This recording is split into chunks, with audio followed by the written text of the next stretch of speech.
Salut tout le monde, j'espère que vous allez bien. Aujourd'hui, je vous retrouve pour une nouvelle vidéo où nous allons parler de la forme de nos yeux.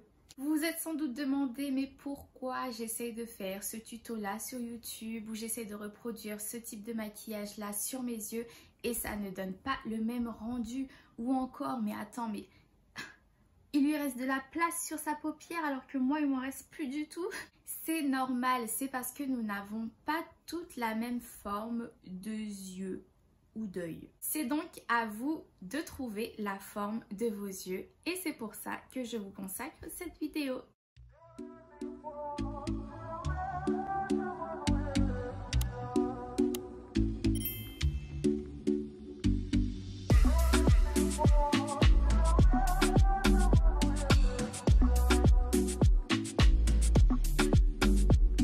Alors, il faut savoir que votre maquillage dépendra des points suivants: la forme des paupières, la forme de vos yeux, la taille de vos yeux, l'espacement entre vos yeux, ainsi que la profondeur de vos yeux dans votre orbite. Il existe trois types de paupières. La paupière classique, où l'on voit très bien justement la paupière mobile. Donc la paupière mobile, c'est cette partie de votre œil qui bouge en fait quand vous clignez vos yeux, c'est la paupière mobile. Voilà. La paupière classique, c'est une paupière où l'on voit très clairement la paupière mobile et vous avez un pli quand même sur votre paupière.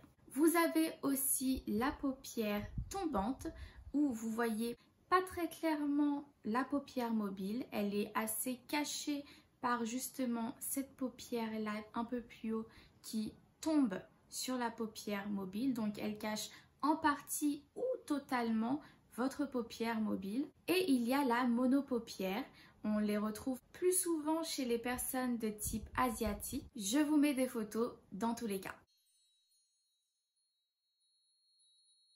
Il existe aussi différents types de formes de yeux, d'œil, de yeux. Bon, j'aurais du mal avec cette vidéo. Il y a les yeux bridés, les yeux montants, les yeux tombants, les yeux en amande et les yeux ronds. Pour les reconnaître, il vous faudra faire attention aux points suivants. Les yeux bridés ont la caractéristique de ne pas avoir le creux au niveau de la paupière. On ne voit pas très bien ou voire pas du tout le creux de l'œil, ainsi que l'iris de votre œil. La particularité des yeux montants, c'est que le coin externe de votre œil est plus haut que le coin interne de votre œil. La particularité des yeux tombants, c'est l'inverse, c'est que votre coin externe est plus bas que votre coin interne. Pour les yeux ronds, l'iris sera complètement à découvert et vous pourrez même voir le blanc de votre œil, surtout lorsque vous regardez droit dans votre miroir. Pour les yeux en amande, le coin interne de votre œil sera au même niveau que le coin externe de votre œil. Vous ne verrez pas de blanc sous votre iris, par contre, votre iris sera visible complètement. Vous pouvez combiner la forme de votre œil avec la particularité de la paupière tombante.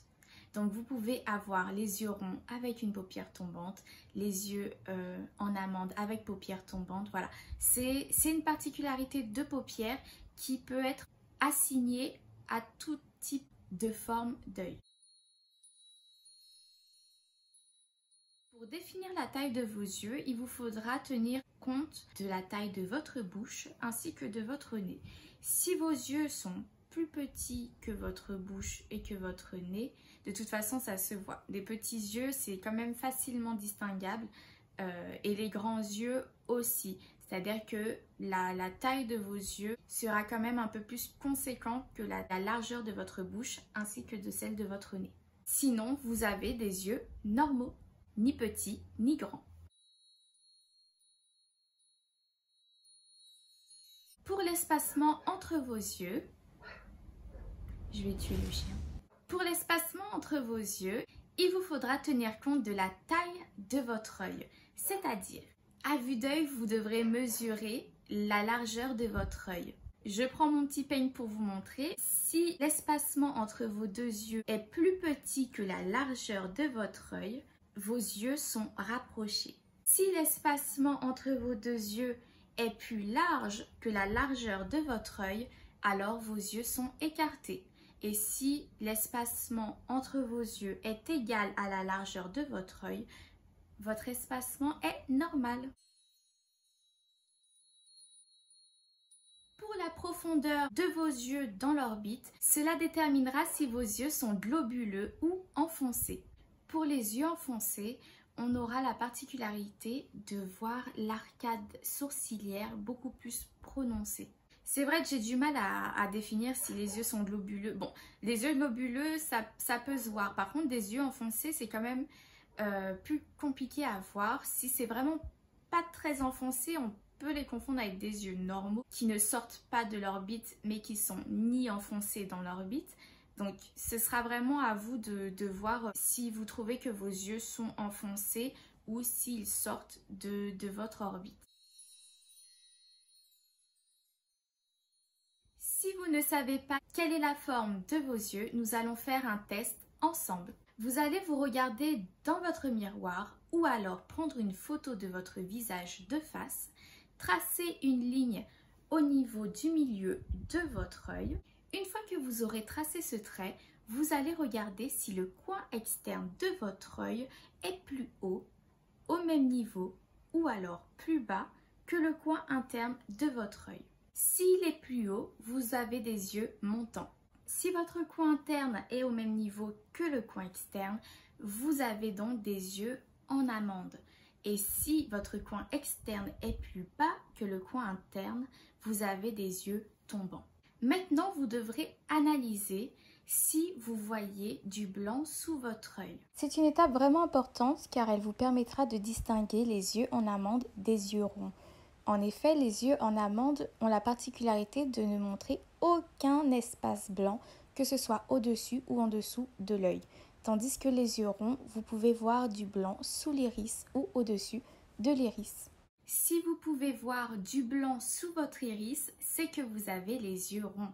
Si votre iris est complètement visible, que votre coin interne et externe sont au même niveau, c'est que vous avez les yeux en amande. Et comme je vous disais, vous pouvez aussi avoir les paupières tombantes ou non.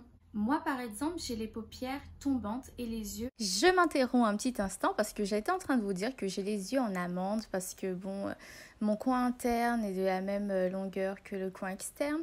Sauf que quand je regarde mes yeux, je vois quand même qu'il y a... je peux voir le blanc sous mon iris et c'est vraiment une des caractéristiques des yeux ronds. Donc, je suis un peu perplexe parce que c'est vraiment en fonction de là où je regarde que je vois du blanc ou non. Donc voilà, si vous êtes dans le même cas que moi, peut-être que vous avez les yeux ronds, peut-être que vous avez les yeux en amande. Je suis pas sûre qu'on puisse avoir les yeux ronds en amande, mais voilà. Et j'ai la paupière tombante, c'est-à-dire que on ne voit pas très bien ma paupière mobile. Elle est recouverte par un pli. Et d'ailleurs, je crois que j'en ai 3. Je crois que j'ai 3. Ouais, j'en ai 3. J'ai 3 plis. Donc, de ce côté-là, j'en ai 3. De ce côté-là, j'en ai 1. Donc, voilà, c'est vraiment unique. Hein. Ce sera donc maintenant à vous de définir la forme de vos yeux et de savoir quel type de maquillage pourra mettre vos yeux en valeur selon la forme de vos yeux. N'hésitez pas à me dire en commentaire quelle est la forme de vos yeux, à vous abonner et à liker cette vidéo si vous avez aimé ce contenu. J'essaie de poster des vidéos tous les lundis où on essaiera d'apprendre ensemble comment bien se maquiller et d'autres tutos et d'autres astuces qui pourraient aussi vous intéresser. Donc restez connectés. Bye bye.